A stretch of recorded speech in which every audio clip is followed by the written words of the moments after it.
Hello and welcome back to ox coaching galaxy. This is Sangharsh series, जिसके अंदर की आज हम बात करने वाले हैं और इनऑर्गेनिक केमिस्ट्री के क्वांटम नंबर का। तो क्वांटम नंबर की चलो एक शुरुआत करते हैं। और हमारे डाउट, अगर आपको कोई भी डाउट हो तो आप हमारे टेलीग्राम चैनल पर पोस्ट कर सकते हैं, लिंक उसका डिस्क्रिप्शन में।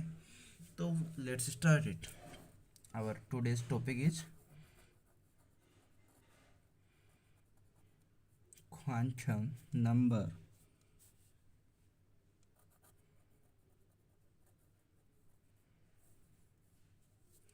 हाँ, तो इसके अंदर सबसे पहले हम जो बात करेंगे वो बात करेंगे हम एटम की। एटम एटम क्या होता है? हाँ, atom, as all of you know, that it is the smallest particle of pure substance which take part in chemical reaction further divided only in proton, electron, neutron. हाँ, क्या होता है smallest particle?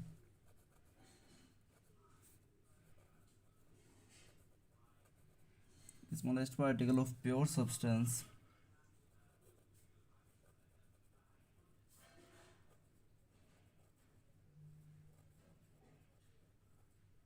smallest particle of pure substance which take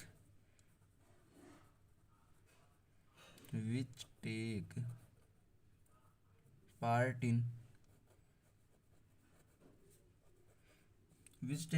in chemical reactions.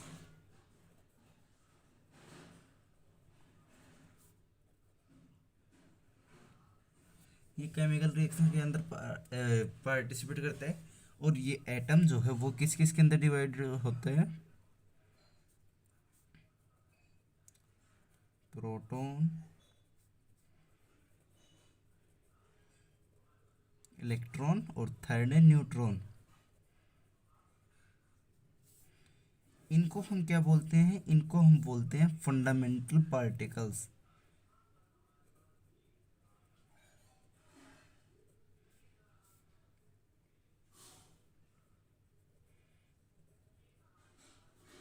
हाँ, तो अब हम जब electron, proton, neutron आ ही गए हैं तो उनके बारे में कुछ एक स्मॉल सा डिस्कशन कर लेते हैं, जिसके अंदर उसका हम सिंबल, चार्ज, नेचर, मास क्या होता है वो डिस्कस करने वाले हैं। तो आप यहाँ पर ये लिखिए, इलेक्ट्रॉन,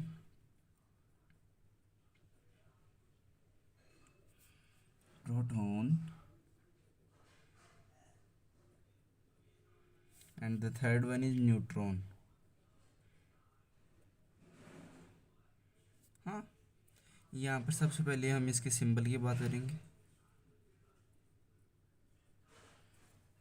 सिंबल प्रोटॉन का इलेक्ट्रॉन का होता है ई, प्रोटॉन का पी और न्यूट्रॉन का एन। जब हम इसके चार्ज की बात करेंगे, चार्ज, इसका जो नेचर होता है वो होता है निगेटिव, और इसके ऊपर जो चार्ज होता है वो होता है 1.6 इंटू 10⁻⁹। तो इसका चार्ज कितना हो जाएगा? -1.6 इंटू 10⁻⁹ कूलम। ऐसे ही जो हमारा प्रोटॉन का चार्ज है वो क्या हो जाएगा? +1.6 इंटू 10⁻⁹ कूलम। ये न्यूट्रल है, इसका कोई चार्ज, इसके ऊपर कोई चार्ज का मैग्नीट्यूड नहीं होता, तो इसका कोई नेचर भी नहीं होता। तो इसके बाद हम इनके देखेंगे मास क्या क्या होते हैं। हाँ, अगर हम बात करें इलेक्ट्रॉन के मास की, तो वो होते हैं 9.1 इंटू 10⁻31 kg। और जो प्रोटॉन का मास होता है वो होता है 1.67 इंटू 10⁻27 kg। ऐसे ही हमारा जो न्यूट्रॉन का मास है वो भी होता है 1.67 इंटू 10⁻27 kg। तो अब आप देखोगे जो एटम होता है वो एक न्यूट्रल बॉडी है।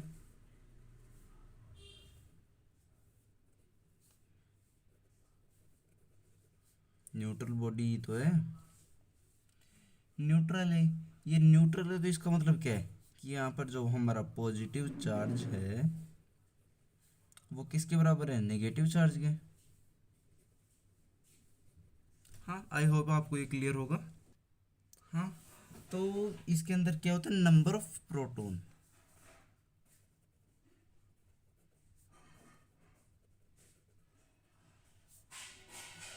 Is equals to number of electron. हाँ, अगर हम मास की बात करें, अगर मास का हम एनालिसिस करें इसके अंदर, तो आपने देखा होगा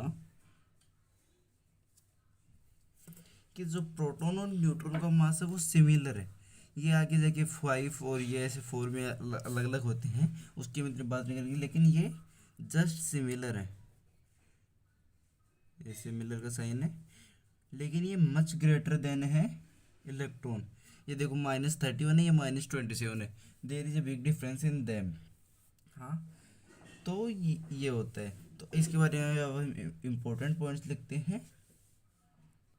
हाँ, तो जो हमारा सबसे पहला पॉइंट आता है वो आता है proton and neutron are so heavy in comparison of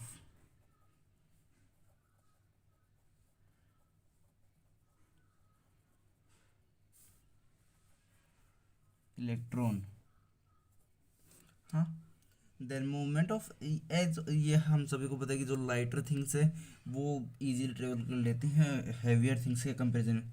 ये सोचो कि जब आप पतले थे तब आप तेज़ दौड़ सकते थे, लेकिन अब आप मोटे हो गए हो तो आपसे दौड़ा नहीं जाता।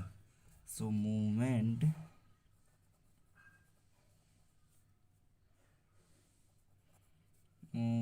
Of lighter things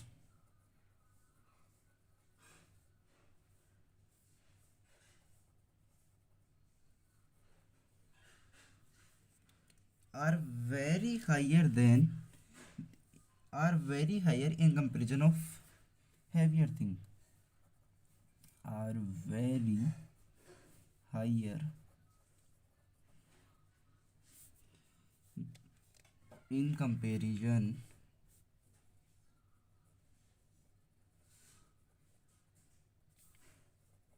of heavy things।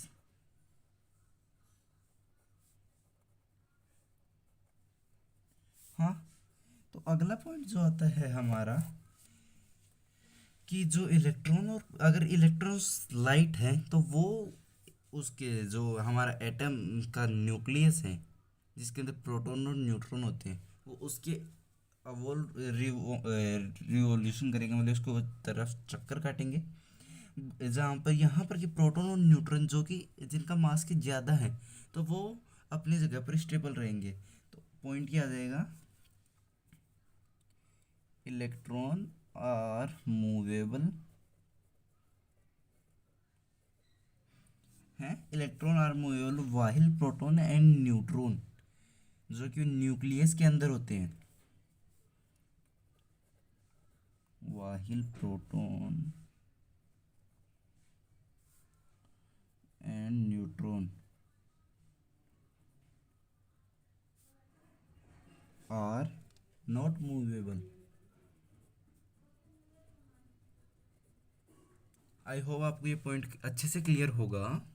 तो अब हम देखते हैं एटम के बारे में। एटम आपको विजिबल है। एटम जो होता है वो डिवाइडेड होता है 2 पार्ट्स में, एक होता है सेंटर और सेकंड होता है आउटर पार्ट। आउटर और मतलब एक्सटीरियर है। सेंटर के अंदर आता है हमारा न्यूक्लियस,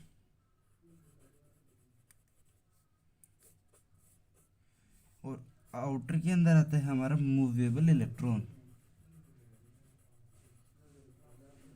हाँ, जो न्यूक्लियस होता है वो होता है प्रोटॉन प्लस न्यूट्रॉन से। ये देखो इसका स्ट्रक्चर कुछ ऐसा सा होगा, proton plus neutron,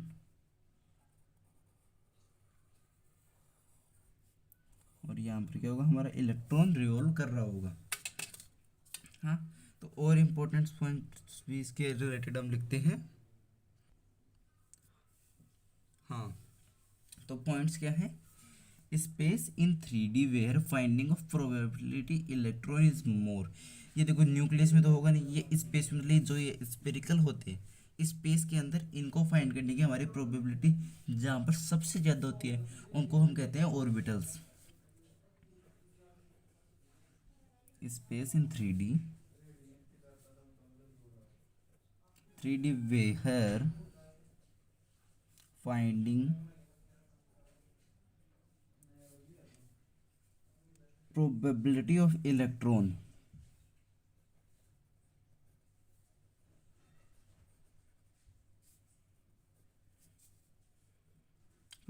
electron is maximum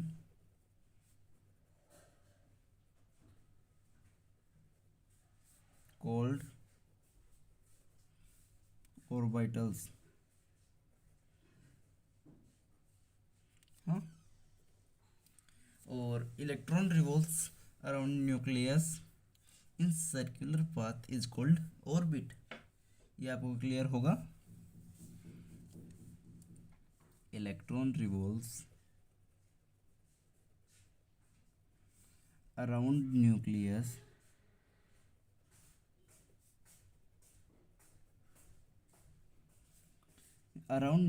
in circular path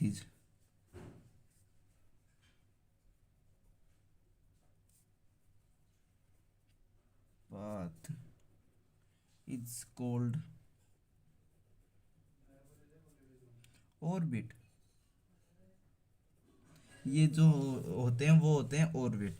तो इलेक्ट्रॉन जो होता है एज लाइक जैसे कि हमारी जितने भी ग्रह और हमारी धरती सूर्य के चक्कर लगाते हैं, तो इसके अंदर सूर्य हो जाएगा प्रोटॉन और न्यूट्रॉन, और सारे ग्रह हो जाएंगे इलेक्ट्रॉन की तरह।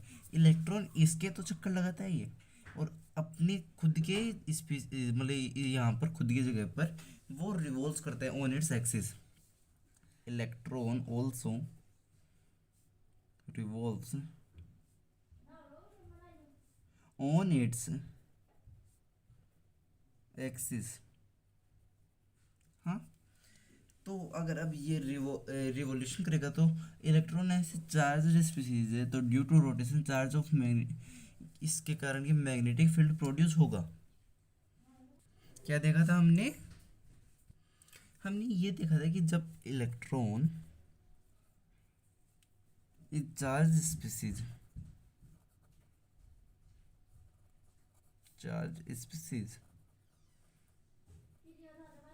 charge due to the rotation of charge due to the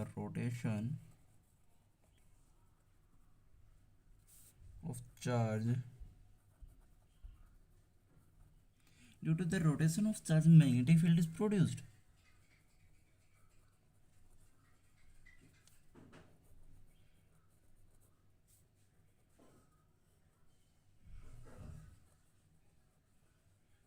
हाँ, तो इसी का सॉल्यूशन निकालने के लिए मतलब निकालने के लिए क्या निकला हुआ ही था, तो फिर वाले आगे फाइंड किया गया इन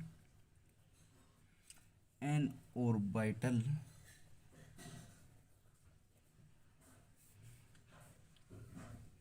to electrons are present in opposite spin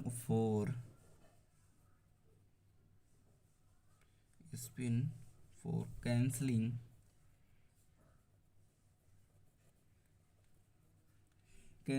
each other's magnetic field। each other's magnetic field.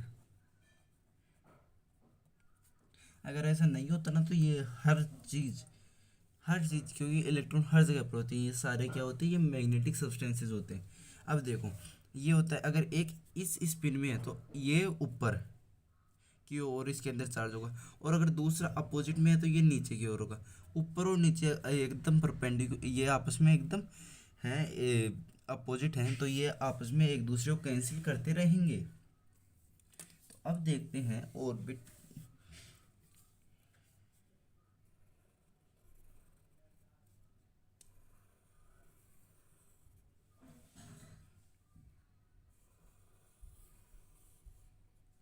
इसके अंदर जो सबसे आगे होता है वो होता है ऑर्बिट। हाँ, और फिर ये बाकी जो होते हैं वो होते हैं सब ऑर्बिट। इसके अंदर कितने होंगे? इसके अंदर होंगे 2 इलेक्ट्रॉन। इसके अंदर टोटल तो होते हैं 8, जो कि होते हैं 2 इसमें और 6 इसमें, 2,6। इसके अंदर होते हैं 18 इलेक्ट्रॉन्स, 2,6,10 के अंदर। एक जो ऑर्बिट है, ये एक सेल भी है। हाँ, तो ये डिवाइडेड होता है सब ऑर्बिट के अंदर। ये डिवाइड होता है ऑर्बिटल के अंदर, और इसके अंदर होते हैं इलेक्ट्रॉन्स। ये होता है सब सेल, और साथ में इसको हम लिखते हैं क्वांटम नंबर। Quantum number.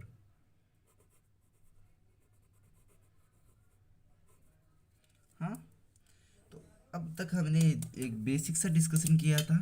अब हम शुरुआत करने वाले हैं क्वांटम नंबर की, कि क्वांटम नंबर क्या होते हैं हमारे।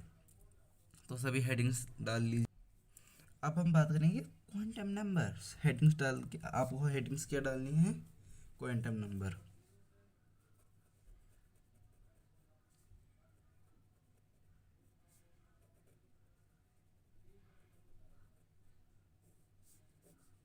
हाँ, तो इसके अंदर क्या होता है? ये it is an set of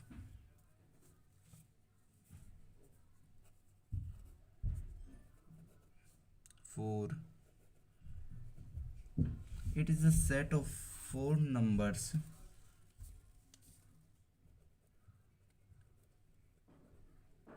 it is a set of 4 numbers which are used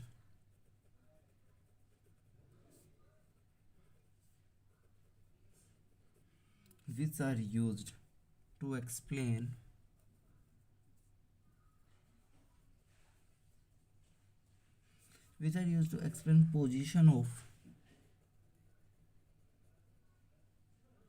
position of electrons in an atom.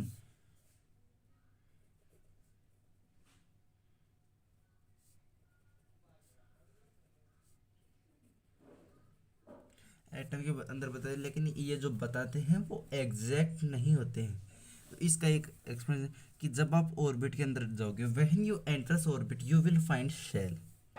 Orbit cells are further divided into subcells, huh?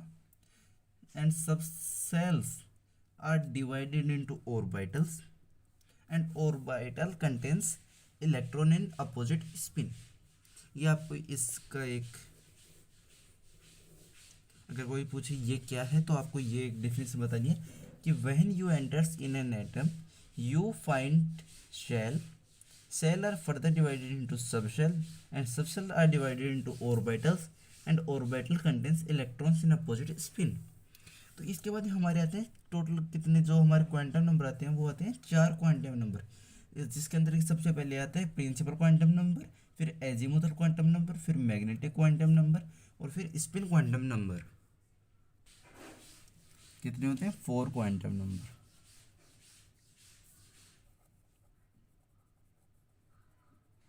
Quantum number, first one principal,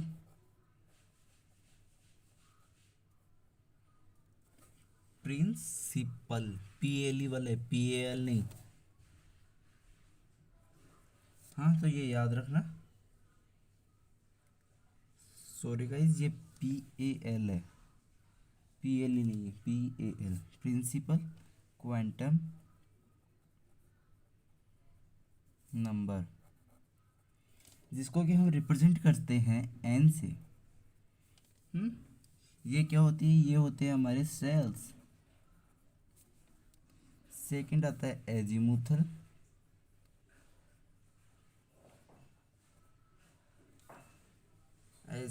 quantum number.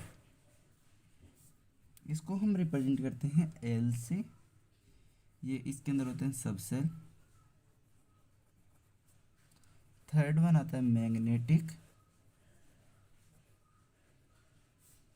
Quantum number, इसको हम represent करते हैं M या फिर M L से। Fourth one आता है हमारा स्पिन क्वांटम नंबर, जिसको कि हम रिप्रेजेंट करते हैं एस से या फिर एम एस से।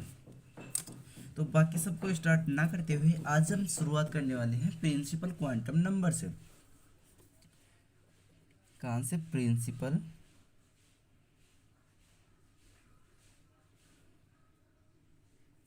Quantum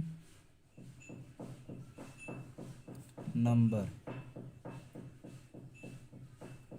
principal quantum number.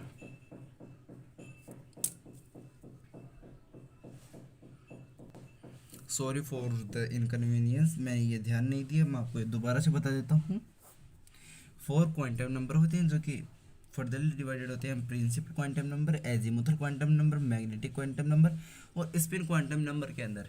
इसके अंदर प्रिंसिपल क्वांटम नंबर होता है वो होता है, इसको हम रिप्रेजेंट करते हैं एन से, और ये होता है शेल के अंदर। सेकेंड होता है एजीमुथल क्वांटम नंबर, जिसको हम रिप्रेजेंट करते हैं एल से, और ये होता है सब शेल के अंदर। फिर थर्ड वन आता है मैग्नेटिक क्वांटम नंबर, जिसको कि हम रिप्रेजेंट करते हैं एम से या फिर एम एल से। फोर्थ वन जो आता है वो हमारा स्पिन क्वांटम नंबर, जिसको हम रिप्रेजेंट करते हैं एस से या फिर एम एस से। तो अब हम बात करते हैं प्रिंसिपल क्वांटम नंबर एन की। Principal quantum number it is denoted by N as all of you know, फिर भी लिख देते हैं। It is denoted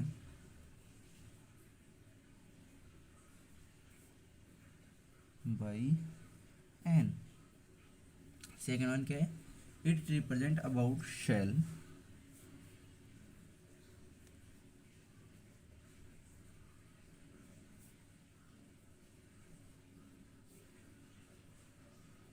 it represent about shell orbit. मतलब ये आपको पता है ऑर्बिट एक सर्कुलर पाथ होता है। इसके अंदर जो एन की वैल्यू होती है, permissible value means possible value 1 2 3 infinity तक, ये अभी तक 7 तक ही डिफाइन की गई है।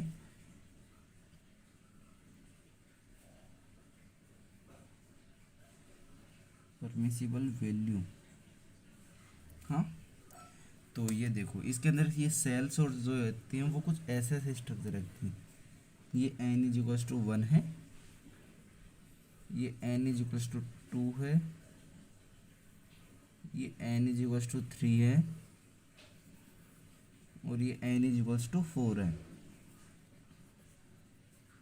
1 2 3 4, 1 2 3 4, ये आगे जाते जाएंगे।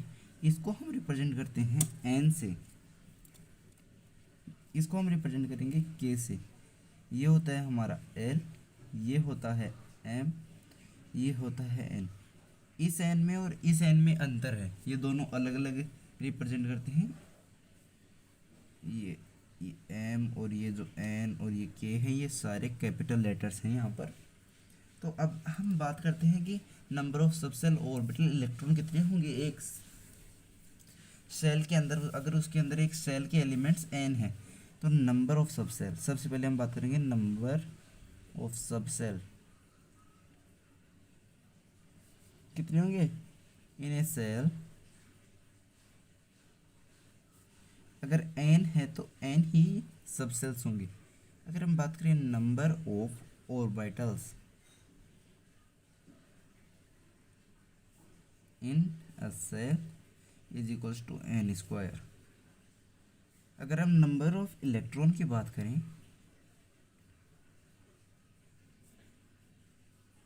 तो वो होते हैं 2n²। इसी के बेस पे मैं आपको एक टेबल बनवा देता हूँ कि जो कि आपको याद रखनी है, वो कि एक इम्पोर्टेंट भी है आपके लिए। तो बेसिकली एक ये टेबल है हमारे पास, हाँ। तो ये टेबल क्या है, इसके अंदर यहाँ पर होंगे एन, सेल कितनी होती है एन, सब सेल भी एन, ऑर्बिटल्स n², और इलेक्ट्रॉन्स 2n²। हाँ, सबसे पहले हम बात करेंगे 1 2 3 और 4 की। ये होता है हमारा के, ये एल, ये एम और ये एन की। अगर 1 है तो कितना होगा, ये भी 1 होगा। ये कितना होगा, ये 1 होगा। ये कितना होगा 2। ये 2 है तो ये कितना होगा 2। ये होगा 4। ये होगा 4 2 8। ये है 3 तो कितने होंगे एन 3। ये 9। अगर हम 9 को 2 से करेंगे तो ये आ जाएगा 18। ये 4 है, 4 यहाँ पर भी 4। ये हो जाएगा 16 और ये 16 इंटू 2 32। ये ऐसे ही कंटिन्यू करती रहेंगी, इसके कोई एंड नहीं है। क्योंकि हमने देखा था कि एन की जो वैल्यू होती है वो होती है 1 से लेकर इन्फिनिटी तक। ये उसकी प्रिंसिपल वैल्यू है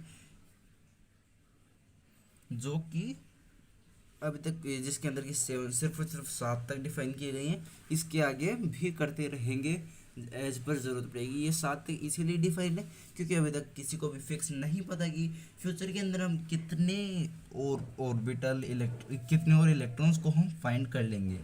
तो अब हम इसके बारे में कुछ एनालिसिस करते हैं। ये देखो, ये होता है इसका सेंटर। हाँ, ये होता है n is equals to 1, n is equals to 2, n is equals to 3 और n इज इक्वल्स टू 4। हाँ, यहाँ तक होता है n इज इक्वल्स टू 1, यहाँ से लेकर यहाँ तक होता है n इज इक्वल्स टू 2, ये होता है n इज इक्वल्स टू 3, ये होता है n इज इक्वल्स टू 4। हाँ, तो देखो इसके अंदर क्या है, as number of shell increases, as number of shell increases, अगर number value of as number of shell increase करेंगे तो एन की जो वैल्यू है, value of N also increases.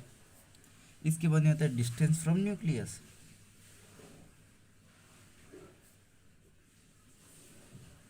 Distance from nucleus ये भी इंक्रीज करेगा क्योंकि जैसे जैसे नंबर ऑफ सेल्स इंक्रीज करेंगे, अब 5th आएगी 6th आएगी तो ये इंक्रीज करते जाएंगे। इसी कारण size of atom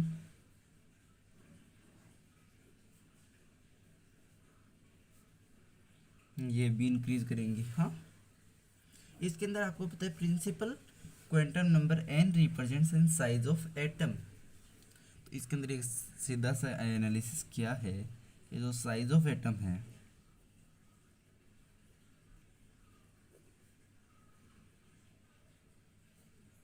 is directly proportional to n.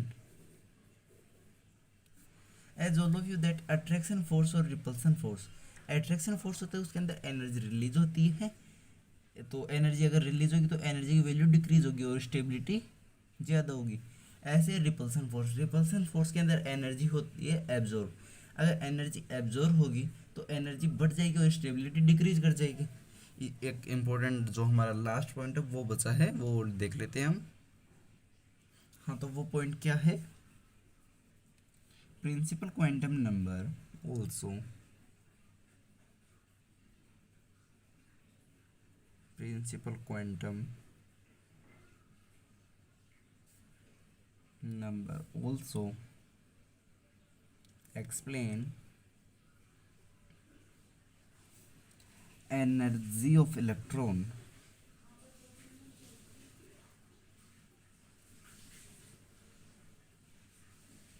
हाँ, तो क्या होगा, number of shell N increase करेगा, डिस्टेंस बिटवीन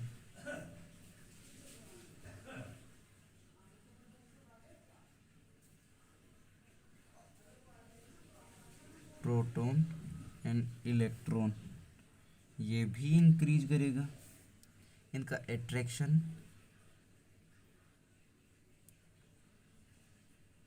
डिक्रीज करेगा। क्योंकि अगर हम किसी भी दो चुंबक को पास रखते हैं तो वो ज़्यादा अट्रैक्शन फोर्स लगाती हैं एज कम्पेयर टू कि अगर हम उसको दूर रखेंगे। तो इसकी जो एनर्जी होगी वो भी इंक्रीज करेगी। एक बात हम कह सकते हैं, energy is directly proportional to N. हाँ, और इसी के साथ साथ एक बात और रहेगी, स्टेबिलिटी।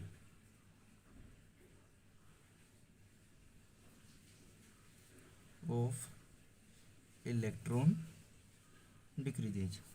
सो आई होप आपको आज का लेक्चर समझ में आया होगा। अगर आपको समझ में आया तो वीडियो को लाइक कर दें और अपने सभी दोस्तों को संघर्ष सीरीज के बारे में बता दें, जिसके जरिए हम पूरा सिलेबस कंप्लीट करने वाले हैं। एक नए शुरू से मतलब दोबारा से एकदम पूरा कोर्स होगा एक।